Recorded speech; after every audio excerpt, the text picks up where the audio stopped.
নমস্কার, মিঠুন রাজসনিক চ্যানেলে আপনাদেরকে আমার স্বাগত।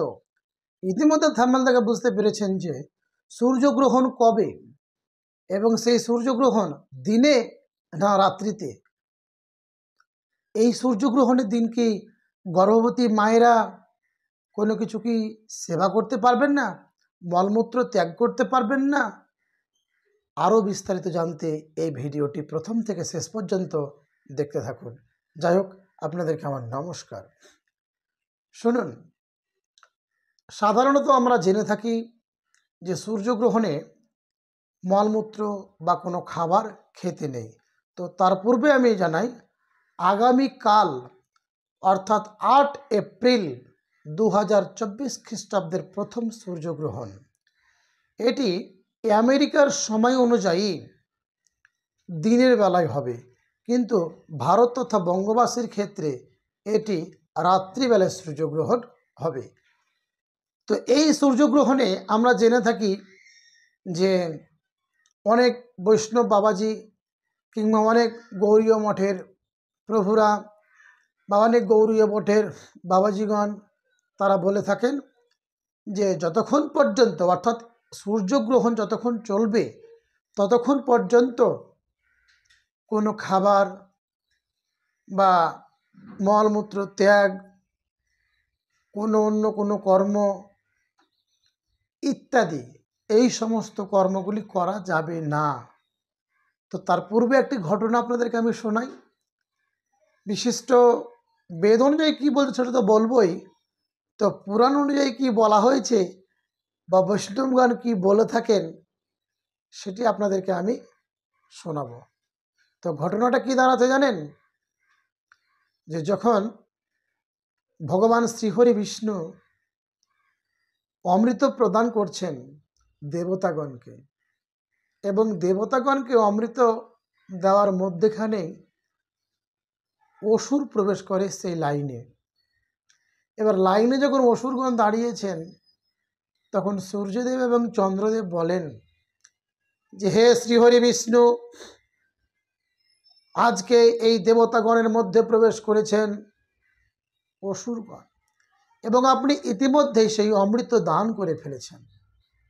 তৎক্ষণাৎ শ্রীহরি মোহিনী রূপ ত্যাগ করে শঙ্খ চক্র গদা পদ্মধারী রূপ ধারণ করে সেই অসুরকে বিনাশ করে। তো দুটি খণ্ড হয়, তার একটি মাথা আলাদা হয় এবং দেহ আলাদা হয়। তো সেটা হলো রাহু এবং কেতু। তা এই যে এর একটা ক্রোধ জন্মে গেল যে এই সূর্য চন্দ্রদেবের জন্যই আমার আজকে এই দশা হলো। তো হে সূর্যদেব, হে চন্দ্রদেব, আমি তোমরাকে কখনোই ছাড়ব না। এই জন্য রাহু ভয়ঙ্কর রূপ ধারণ করে সে সূর্য কিংবা চন্দ্রকে খেয়ে ফেলে। এটাকে আমরা গ্রহণ হিসাবে জেনে থাকি। যাই হোক মিত্রগণ, এটি পুরাণবিদদের কথা, এটি অনেক বৈষ্ণবদের কথা, কিন্তু বৈজ্ঞানিক দৃষ্টিকোণ কিংবা বৈদিক দৃষ্টিকোণ থেকে দেখতে গেলে আমরা এই সমস্ত ভুলভাল তথ্য পাব না। কি পাব? সূর্য চন্দ্র পৃথিবী যখন একই সরল রেখায় আসবে তখন সেটি হবে গ্রহণ, অর্থাৎ একে অপরের ছায়া হবে, তাকে দেখতে পাওয়া যাবে না। তো একই আমাদের ঋগ্বেদে বলা হয়েছে বা বৈদিক শাস্ত্রে বলা হয়েছে যে যখন তিন গ্রহ একই সরলরেখায় আসবেন তখন কিন্তু আমরা সাধারণত ছায়া অর্থাৎ দেখতে পাবো না, তখন এটাকে গ্রহণ হিসাবে জানব। তো মিত্রগণ, বৈজ্ঞানিক দৃষ্টিকোণ থেকেও আজকে আমরা দেখতে পাবো বা দেখতে পাই যে যখন কোনো গ্রহ অর্থাৎ পৃথিবী সূর্য চন্দ্র একই সরল রেখায় আসবে তখন এটাকে আমরা গ্রহণ হিসাবে ধরে রাখি। কিন্তু এই গ্রহণের সঙ্গে কোনো রাহু না কেতুর কোনো মিল নেই। ব্যাপারটা হচ্ছে আমাদেরকে ভুল ভ্রান্তি ভরে দেওয়া হয়েছে আমাদের মাথায়।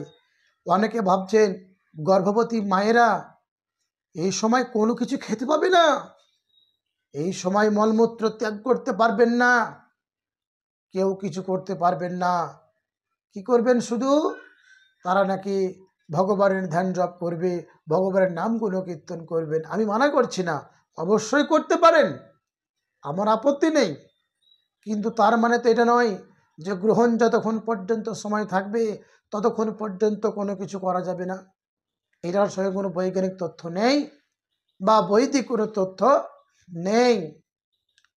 আমার জীবনে আমি আমার ব্যক্তিগত কথা বলি, আমার স্ত্রীর গর্ভে যখন আমার সন্তান ছিল তখন আমরা এই সব জিনিস মান্যতা দিইনি। অনেকে অনেক কথা বলেছেন, আমি বলেছিলাম ঈশ্বর যদি চান তো সুসন্তান এবং সুন্দরভাবে পৃথিবীতে আমাদের সন্তান জন্মগ্রহণ করবে।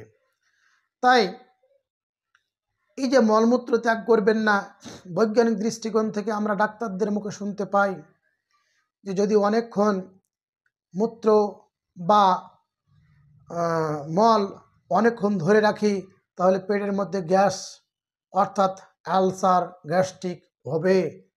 আবার অন্যদিক থেকে দেখতে পাই যে মূত্র অর্থাৎ এইগুলো যদি আমরা পেটের মধ্যে অনেকক্ষণ চেপে ধরে রাখি তাহলে আমাদের কিডনিতে এফেক্ট আসবে, অর্থাৎ আমাদের শরীর খারাপ হবে।